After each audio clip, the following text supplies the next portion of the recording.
यादव जी हमारे साथ हैं। आज जिस तरह से यात्रा आगे बढ़ रही है, किस तरह का जोश पप्पू जी? यात्रा आप देख ही रहे हैं ना कि लोगों में किस तरह के पागलपन है, जुनून है। अब आप कितना दिन हमें हम पर ज्यादती करोगे, जुल्म करोगे? चुनाव आयोग के द्वारा तुम्हारी जो गुंडई तुम लोगों ने शुरू किया है, इतनी गुंडई क्यों? लठैतगिरी कर रहे हो, धमकाए रहे हो। अब राहुल जी को धमका रहे हो। आप स्क्रिप्ट लिखता है बीजेपी आरएसएस, वो पढ़ते हो। आप तय कर लियो कि मुझे 65 लाख वोटर्स को खत्म। भैया तुम नाजायज प्रधानमंत्री हो, चोरी करके भी बने और एसआईआर नहीं हुआ था तो गलत वोटर से भी बने, तो पहले लोकसभा की सदस्यता खत्म हर कीमत पर। तो यात्रा तो आप समझ लीजिए कि राहुल गांधी जी के रहते हैं। अब हिंदुस्तान में चाहे यूपीएससी हो, बीपीएससी हो, किसान का मामला हो, बेटी सुरक्षा का मामला हो, चाहे आप कोरोना का मामला देख लीजिए, इकोनॉमी का मामला देख लीजिए, जीएसटी का मामला देख लीजिए, आप उसके रहते आम आदमी पर बोझ नहीं डाल सकते। डोनाल्ड ट्रंप भी अपने आक्रामक अंदाज में आ गए। भैया डोनाल्ड ट्रंप तो समझ लीजिए कि वो देश नहीं दुनिया के लिए खतरा बनते जा रहे हैं। तो पप्पू यादव अब देखिए यहाँ पर जिस तरह से चुनाव आयोग हमारे देश के डेमोक्रेसी के लिए खतरा बन चुका है, हमारे संविधान के लिए खतरा बन चुका है। तो आप समझिए सर, हमें आंख बंद करके इम्पीचमेंट लाना चाहिए। इन पर इम्पीचमेंट ला करके इसको खत्म करना चाहिए। इसको तुरंत 2 मिनट में 1 मिनट में लाने का राइट नहीं है इसको। एनडीए की आज संसदीय दल की बैठक भी है। भैया एनडीए की बैठक से क्या लेना देना आपको? एनडीए की बैठक फिर किसी चोरी के लिए होगा, फिर डकैती के लिए होगा, फिर किसी नफरत पैदा करने के लिए होगा, फिर आग लगाने के लिए। एनडीए की बैठक देश के इकोनॉमी के लिए थोड़ी होता है। क्या लग रहा है डोनाल्ड ट्रंप का जो निर्णय है वो अर्थव्यवस्था पर प्रभाव डालेगा? जिस तरह से टैरिफ, अब हद हो गया।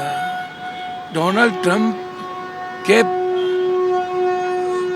मतलब इतना डरा हुआ पीएम हमने जिंदगी में दुनिया में देखा ही नहीं। अरे अमेरिका को एम्बेसी को बुलाओ और कहो कि नहीं चलेगा ये।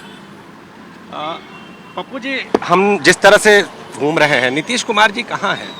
कहीं इस बिहार में नीतीश कुमार जी को जहां बीजेपी सुता दी है, जहां रखवा दी है, वहां है।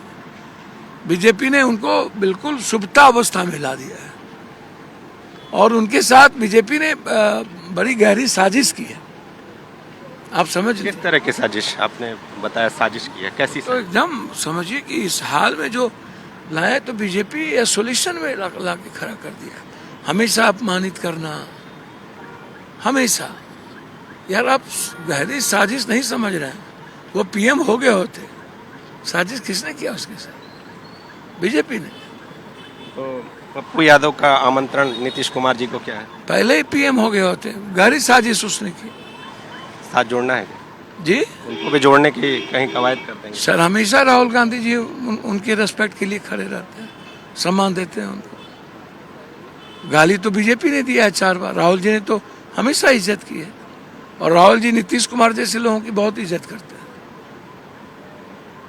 सिर्फ यदि पॉलिटिकल क्रेडिबिलिटी को छोड़ दिया जाए तो जो वैचारिक चीजें हैं, राहुल जी वैसे लोगों को बहुत इज्जत करते हैं। जिस तरह की राजनीति की इस समय स्थिति है, उसमें यह बयान है आपका कि राहुल जी नीतीश कुमार जी की इज्जत करते हैं, एक नॉर्मल इज्जत। तो हम इसे राजनीतिक बयान माने? इज्जत का एक जो जुड़ाव को लेकर?